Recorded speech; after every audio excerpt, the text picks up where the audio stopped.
জৈতাং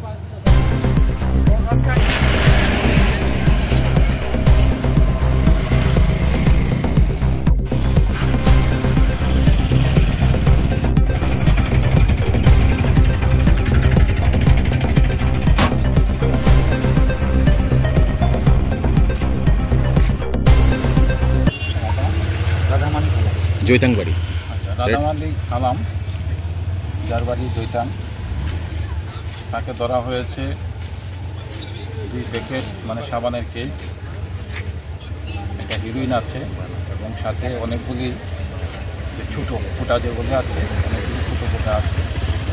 তার একটা বাইকও পাওয়া গেছে, সে আগেও অ্যারেস্ট হয়েছে।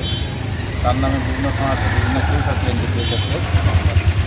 তো ধর্মনগর থানাতে এটা একটা কেস নিয়ে কালোবাজার মূল্য কত?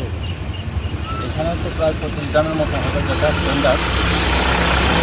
এখানে 1 কেজির দাম হলো প্রায় 10 কোটি টাকার মতো।